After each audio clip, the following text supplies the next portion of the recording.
Exclusivo do Palácio de Buckingham. O rei Charles assina secretamente um decreto de transferência à meia-noite. Exatamente às 23h45 da noite passada, uma reunião ultra-secreta ocorreu nos aposentos privados do rei. Diante de um esgotamento vascular que ameaça sua capacidade de reinar, o rei Charles III decidiu quebrar uma regra milenar, transferindo o poder constitucional para o príncipe William por meio de um decreto sem precedentes. O objetivo do rei é uma transição de poder tranquila, protegendo o trono antes que sua saúde se deteriore completamente.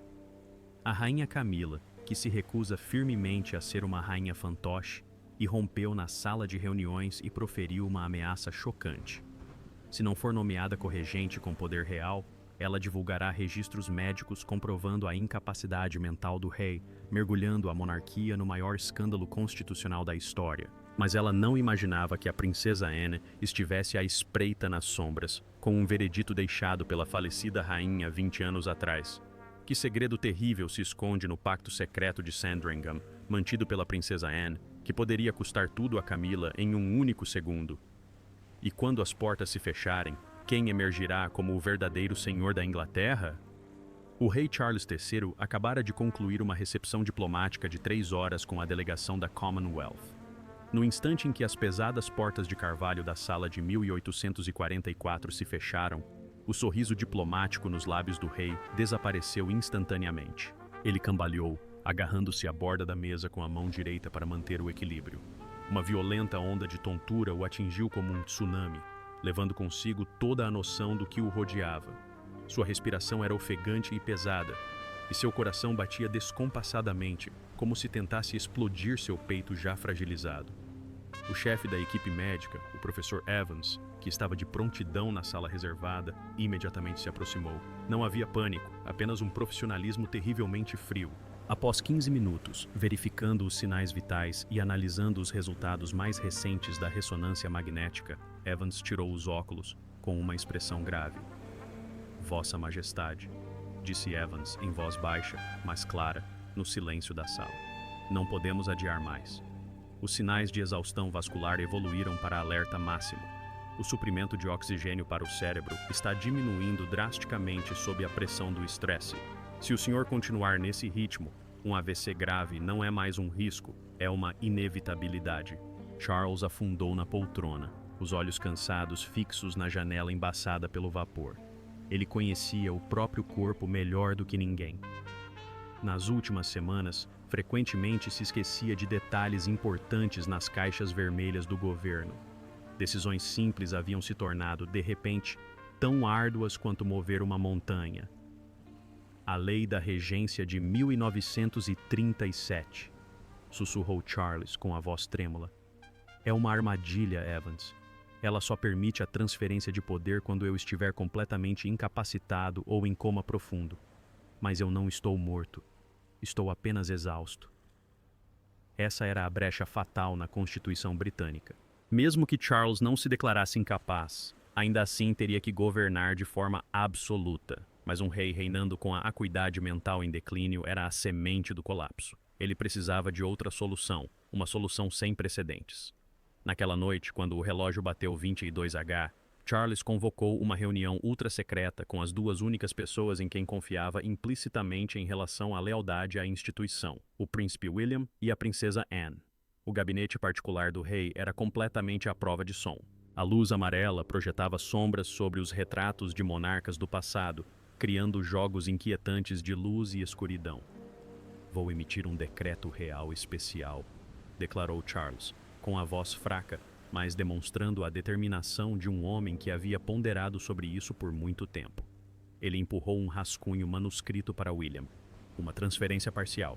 William deterá poderes constitucionais específicos, recebendo chefes de Estado, ratificando as ascensões reais e exercendo o comando militar honorário.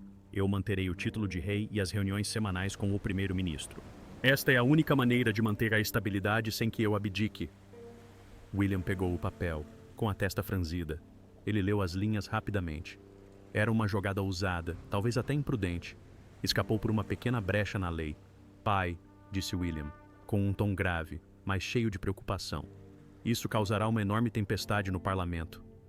E, mais importante, Camila não aceitará ser marginalizada nesta nova estrutura de poder. A princesa Anne, de braços cruzados junto à lareira, assentiu em concordância. William tem razão. Camila passou 2 décadas aprimorando sua reputação para chegar a esta posição. Ela verá isso como um ataque direto ao seu status de rainha. No instante em que o nome foi pronunciado, o ar na sala pareceu congelar. A porta se abriu repentinamente.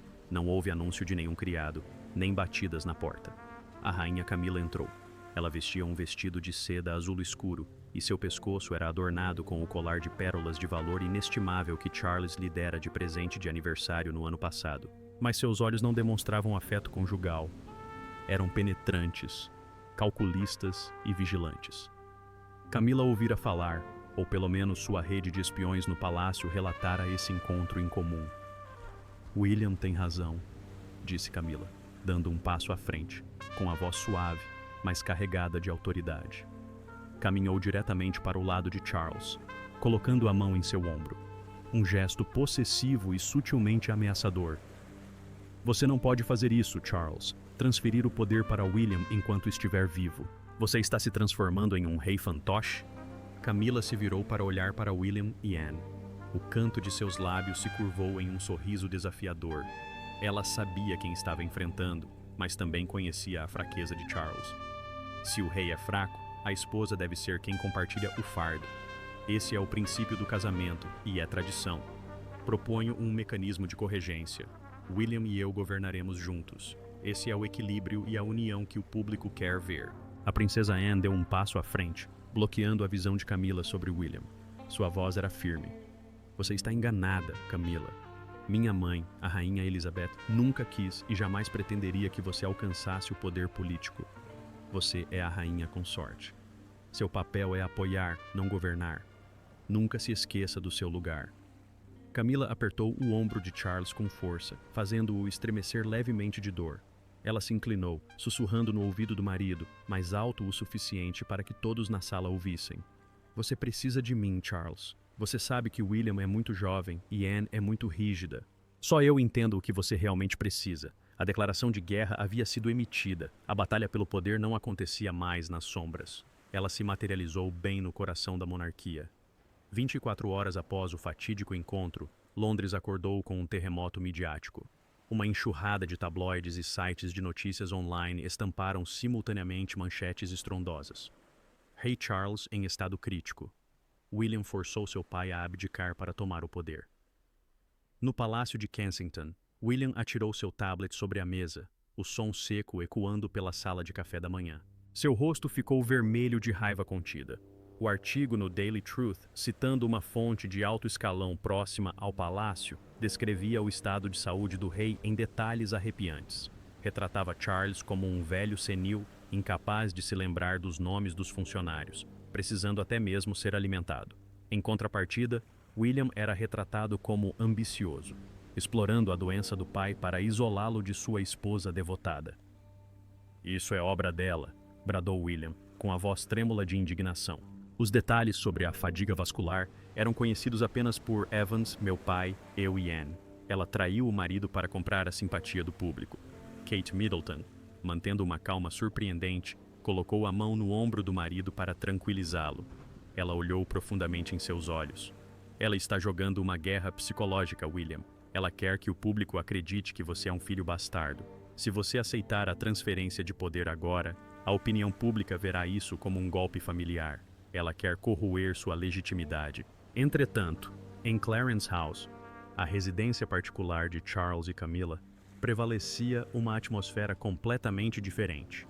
Camila oferecia um discreto chá da tarde para seu círculo íntimo, incluindo o editor-chefe de um importante jornal, 2 deputados conservadores linha dura e seu assessor de imprensa particular. O público britânico sempre tem uma certa simpatia pela imagem de uma mulher dedicada, disse Camila, brincando com uma delicada xícara de porcelana. Ela não parecia mais agitada como na noite anterior. Em vez disso, exibia a frieza calculista de uma política experiente. Eles temem mudanças repentinas. William é muito jovem e tem uma tendência a modernizar tudo de forma agressiva. Precisamos plantar o medo da instabilidade em suas mentes. Ela se virou para sua secretária e ordenou: vaze mais informações, afirmando que os médicos aconselharam que Charles precisa de cuidados especiais, 24 horas por dia, 7 dias por semana, de seu parente mais próximo, e dê a entender que só eu posso entender os desejos do rei neste momento. Se Charles não puder falar, eu serei sua voz. O plano de Camila era cruel, mas terrivelmente lógico. Ela sabia que não podia confrontar William diretamente por questões constitucionais ou de linhagem. Portanto, optou por usurpar o poder brando, tornando-se a única intérprete do rei. Se cada decreto, cada opinião de Charles tivesse que ser transmitida por meio dela, então ela era o rei. Naquela noite, a saúde de Charles piorou repentinamente devido à pressão psicológica. Ele teve falta de ar e sua pressão arterial subiu drasticamente. Camila imediatamente ordenou o isolamento da área dos aposentos do rei, alegando ordens médicas para impedir que William o visitasse. Dentro do quarto, impregnado com o cheiro de antisséptico e óleos essenciais, Camila sentou-se ao lado da cama. Charles jazia ali, frágil e sozinho. Ela pegou sua mão, não para transmitir calor, mas para injetar veneno em sua mente confusa. Eles querem roubar seu trono antes mesmo de você o entregar, Charles, sussurrou Camila. Sua voz era doce, mas carregada de malícia. William está reunindo advogados. Anne está vasculhando arquivos antigos. Eles o veem como um fardo. Só eu posso proteger seu legado. Basta assinar a procuração para mim. Uma única assinatura e eu silenciarei todos eles. Sob o efeito de sedativos e sussurros insistentes, a vontade de Charles começou a vacilar. Ele olhou para a esposa por quem desafiara o mundo a amar, com o coração repleto de conflito. Será que seu filho realmente queria que ele partisse? A dúvida, como uma dose de veneno, começou a infiltrar-se em cada neurônio enfraquecido do velho rei. A princesa Anne não era alguém facilmente enganada, e certamente não ficaria de braços cruzados enquanto Camila manipulava seu irmão. Com a experiência de quem serviu a monarquia por mais de 50 anos, ela reconheceu imediatamente as táticas de Camila de dividir para conquistar e isolar o alvo. Logo cedo, no terceiro dia da crise, Anne convocou uma reunião de emergência com William e o arcebispo da Cantuária em Gatcombe Park, sua propriedade particular no campo, o único lugar onde os olhos e ouvidos de Camila não podiam chegar. Não temos mais tempo para a polidez aristocrática, disse Anne assim que todos se sentaram. Ela colocou uma espingarda descarregada sobre a mesa e começou a limpá-la, um hábito que a ajudava a se concentrar ao pensar em problemas difíceis. A ação também sinalizava implicitamente sua atitude. Pronta para a batalha, Camila pretende acionar a cláusula da regência de uma forma que a beneficie. Anne analisou com perspicácia. Ela já havia conseguido votos secretos suficientes dentro do conselho privado. Se Charles entrar em coma ou for declarado incapaz agora, de acordo com as leis antigas, Camila terá automaticamente um assento no conselho da regência como esposa do monarca. Ela usará esse voto para vetar todas as decisões de William. William esfregou a testa, o rosto tenso devido ao extremo estresse. Mas meu pai está completamente sob o controle dela. Não consigo falar com ele para explicar a verdade sem causar uma briga com os guardas. Se eu usar a força, cairei na armadilha midiática que ela preparou. O arcebispo de Canterbury, ocupando o cargo de mais alto conselheiro espiritual e jurídico, se pronunciou. Precisamos de um documento legal irrefutável. Concluí secretamente a redação do decreto de transferência parcial, conforme os desejos originais de Sua Majestade. Este documento concede poder diretamente ao príncipe de Gales, William, sem passar pelo Conselho de Regência, mas precisamos de sua assinatura. Uma assinatura recente, em estado de lucidez e com testemunhas independentes. Anne interrompeu a limpeza de sua arma, erguendo o olhar, com os olhos afiados como lâminas de faca. Esta noite, agiremos. Esta noite, usarei minha autoridade como coronel honorária para alterar o turno da guarda na ala do rei. Aqueles leais a Camila ou comprados por ela serão realocados para o perímetro de controle de odores. Mas como vamos tirar o pai da vista dela? William se preocupou. Ela mal sai do quarto. Não vamos levá-lo a lugar nenhum. Anne deu uma risada seca, um sorriso frio que fez até William estremecer. Vou dizer a verdade na cara dele. William, prepare-se. Esta noite será a noite mais longa desta dinastia, e preciso que você traga algo. O quê? Os registros financeiros da empresa do filho de Camila e os relatórios do Mahar V sobre os encontros secretos entre ela e os magnatas da mídia. Anne se levantou, carregando a arma com um estalo seco. Não vamos apenas nos defender, vamos atacar. Ao mesmo tempo, no Palácio de Buckingham, Camila recebeu uma dica de um criado que era um agente duplo. William e Anne acabavam de retornar a Londres. Ela imediatamente entrou em alerta. O instinto de uma sobrevivente de décadas de intrigas lhe dizia que uma invasão era iminente. "Prepare o carro", ordenou Camila à sua assistente, com voz urgente. "E ligue para o editor do The Sun. Diga-lhes para se prepararem para uma notícia bombástica amanhã de manhã. Se William ousar invadir os aposentos do rei esta noite, eu o acusarei de tentar usurpar o trono. Enterrarei sua reputação para sempre." O Big Ben soou 11 vezes, o som melancólico se espalhando por uma Londres adormecida. Mas dentro do Palácio de Buckingham, uma guerra silenciosa estava começando. William, vestido de preto para evitar chamar a atenção, entrou secretamente no palácio por uma porta lateral reservada para a equipe de logística na área da cozinha. Acompanhando-o estavam o arcebispo da Cantuária e 2 dos mais importantes juristas constitucionalistas do reino. Eles se moviam com rapidez e firmeza pelos longos corredores estreitos, onde estátuas de mármore pareciam prender a respiração, observando. A princesa Ana chegara primeiro. Ela esperava na junção do corredor que levava aos aposentos reais. Os guardas ali haviam sido substituídos por soldados dos Blues and Royals, uma unidade absolutamente leal a Ana. "Ela está lá dentro", sussurrou Ana, acenando com a cabeça em direção à porta de carvalho fechada no final do corredor. "Relatórios de inteligência indicam que ela instalou dispositivos de gravação no quarto. Ela quer nos armar uma cilada." O plano teve que mudar em um instante. Eles não podiam assinar secretamente enquanto Camila estivesse lá com um gravador. Precisavam enfrentá-la de frente, transformando a infiltração em um expurgo público. William respirou fundo, acenando com a cabeça para Anne. Ele sabia que o risco era imenso. Se falhasse, seria taxado de traidor. Mas se não agisse, a monarquia britânica cairia nas mãos de uma mulher ambiciosa. "Abra a porta", ordenou William ao guarda. A pesada porta de carvalho abriu-se lentamente. Na penumbra do abajur, o rei Charles estava deitado, apoiado em travesseiros altos. Seu rosto estava abatido, os olhos fechados de exaustão. Camila estava sentada ao lado dele, segurando uma tigela de sopa quente. Quando viu a porta abrir e o grupo entrar, começou a derramar a sopa sobre o caro tapete persa. "O que vocês pensam que estavam fazendo?" Camila levantou-se abruptamente, protegendo a cama de Charles como uma fera protetora, defendendo seu território. "Este é o quarto particular do rei. Já passa da meia-noite. Guardas, expulsem-nos." Mas nenhum soldado entrou.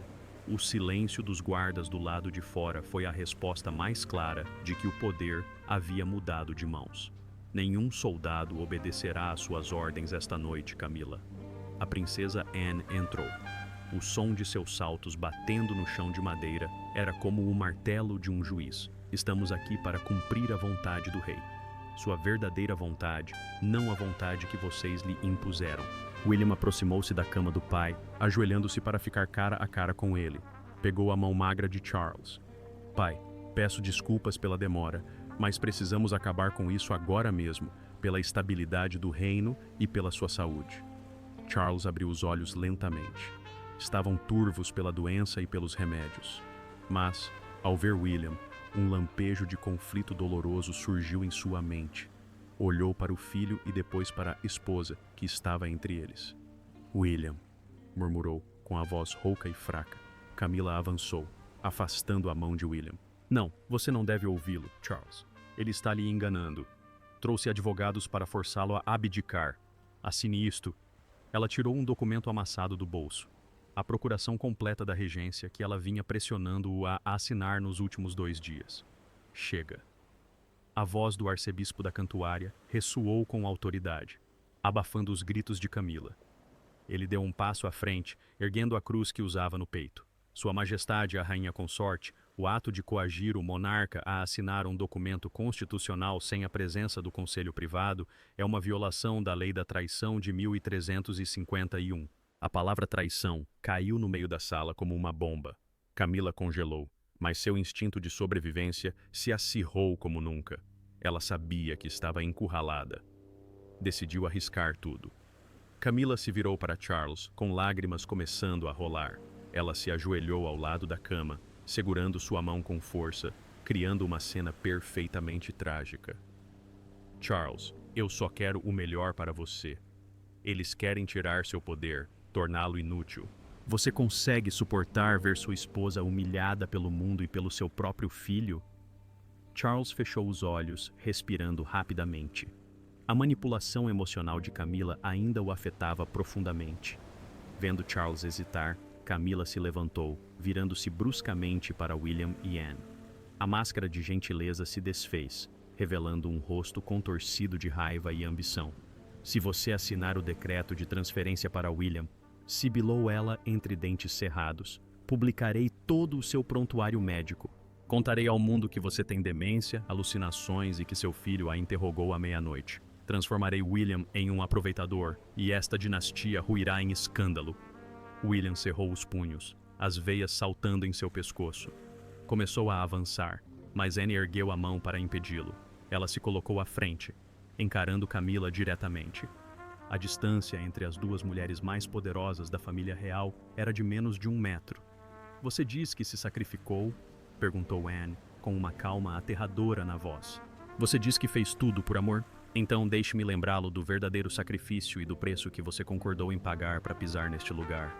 Anne abriu lentamente a pasta de couro preta que sempre carregava.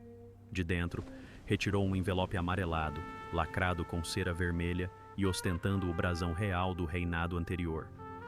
Você acha que minha mãe, a rainha Elizabeth, aceitou este casamento sem nenhuma precaução e ergueu o envelope? Este é o pacto secreto de Sandringham de 2005, assinado por você, Charles, e testemunhado pela rainha Elizabeth e pelo príncipe Philip. Você se lembra da cláusula número 4, Camila? O rosto de Camila empalideceu. Seus olhos se arregalaram em horror. Ela cambaleou para trás, batendo na quina da mesa e derrubando o abajur no chão, onde se estilhaçou. Cláusula número 4, leu Anne em voz alta, claramente cada palavra martelando no ar. Caso a senhora Camila Parker B.S. se envolva em qualquer comportamento que interfira na linha de sucessão ou busque exercer poder político além de suas funções cerimoniais, o casamento será declarado legalmente nulo no contexto da realeza. Ela será destituída de todos os títulos, expulsa das residências reais e não receberá qualquer tipo de pensão. Ela partirá com exatamente o que trouxe, mãos vazias e desgraça. William olhou para a tia, atônito.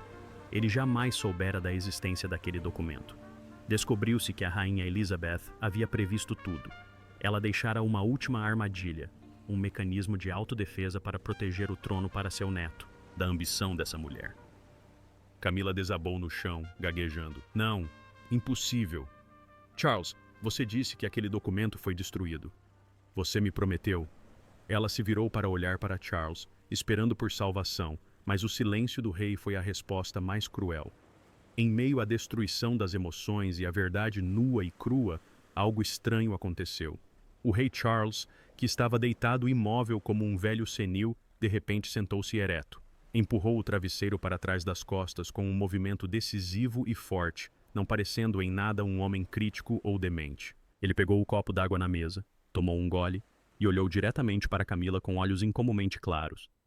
Eu menti para você, disse Charles. Sua voz não era mais rouca, mas profunda, triste e imponente.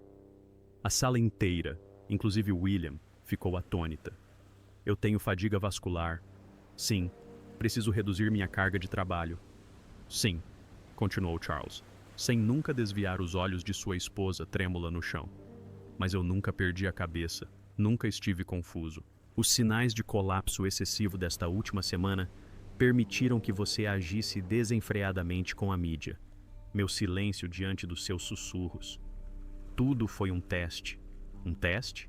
Camila sussurrou com a voz embargada. Minha mãe, a rainha, me disse antes de falecer. O poder é o reagente mais forte para o coração humano. Eu sabia que você tinha ambição, Camila, mas esperava que seu amor por mim fosse maior do que essa ambição. Charles suspirou. Um suspiro que aliviou o fardo emocional de 30 anos. Eu esperei.